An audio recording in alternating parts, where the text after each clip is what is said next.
партиялар шаардык кеңештердин депутаттыгына талапкерлердин тизмесин көрсөтүүнү аяктады. Анда 33 шаардык кеңештеги депутаттык орун үчүн 39 партия 5000ден ашуун талапкерди көрсөттү. Алардын ичинен Ош шаардык кеңешине шайлоого 5 партия катышмай болду. Алар Жаңы Кыргызстан, Ынтымак, Мурас, Милдет, Бирбол партиялары. Бүгүнкү күндө Ош шаарынан 5 партия аттанды.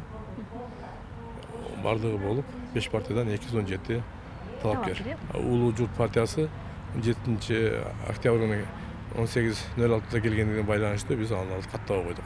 6 мүнөт кеч калганына байланыштуу.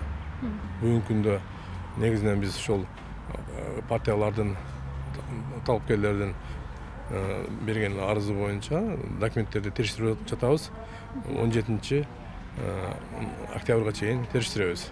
Ынтымак партиясы Жалал-Абадтан башка дерлик бардык шаарларда шайлоого катышат. Бишкек шаарында 51 мандатка 7 партиянын талапкерлери ат салышат. Буга чейин Ата Журт партиясы шайлоого катышпай турганын билдирген. Жарышка аттанган партиялардын аты ачыкка чыгып, түрдүү пикирлерге жем ташталды. Серепчилер эски депутаттар шайлоого жаңы партиялардын тизмеси менен аттанып жаткандыгын айтышат. Улуттар биримдик партиясы азыр шайлоого барбай калды. Мурдагы сазыпталар отурушту.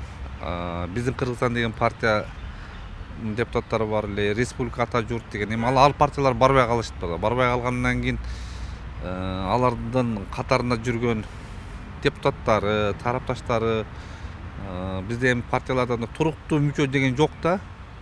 Партияда бизде туруктуу мүчөлөрү жок. Анан ар башка партияга секирип кете берет. Бир адам экинчи жолу же үчүнчү жолу башка партияга өткөнгө же талапкер болбогонго акысы жок деген бизде мыйзам жок.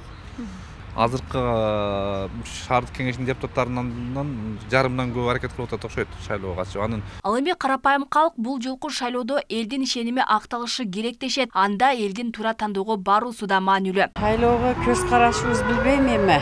Башта анча эле болгон эмес да, ишенич кетип калган.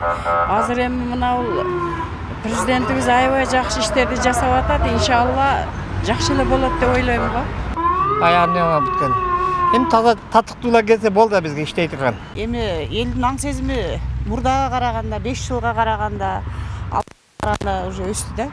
Эл өзү тандап, элдердин каалаган, элдин кызыкчылыгын ойлогон инсандар келет деп ойлойм. Эл ошону тандаш керек эми. Билимдүү адамдар барса, мамлекетибиз оңолот да. Анан кийин ошо өзүнүн бизнесин өнүктүрүп, өзүнүн кызыкчылыгын ойлогон, элди ойлобогон адамдар көпчүлүк эле процент ошондой депутаттар болуп калып атат да. Алар туура эмес.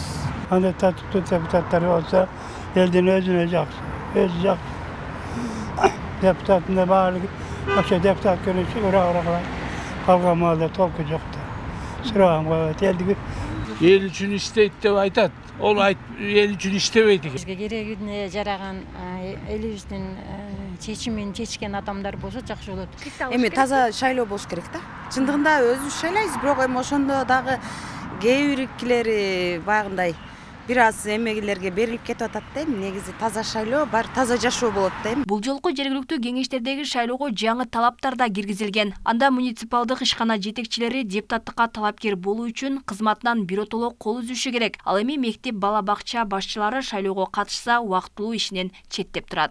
Негизинен бизде мындай болуп калды. Муниципалдык кызматкерлер мурда жетекчи болуп иштеген болсо, азыр ишканада азыркы эгер кандидат болом деп турган болсо, алар келип сөзсүз арызын жазыш керек на увольнение.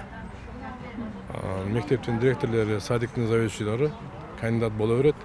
Эгер депутат болуп калса, депутаттык ишин дагы мектептин директорлору дагы уланта берет. Мисалы калсак, эгер ресми начальниктер кандидат болом десе, ал келип увольнение алыш керек.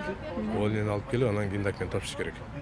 Талапкерлердин тизмесин каттоо шайлоого 30 күн калганга чейин 18 октябрда аякташы керек. Кыргызстанда жергиликтүү жана шаардык кеңештер үчүн шайлоо 17 ноябрга белгиленген. БШК жергиликтүү кеңештерге шайлоого 495 миллион 718 миң сом каражат жумшайт. Алмагүл Эркебай кызы, Мирбек Конобаев, Ош ТВ.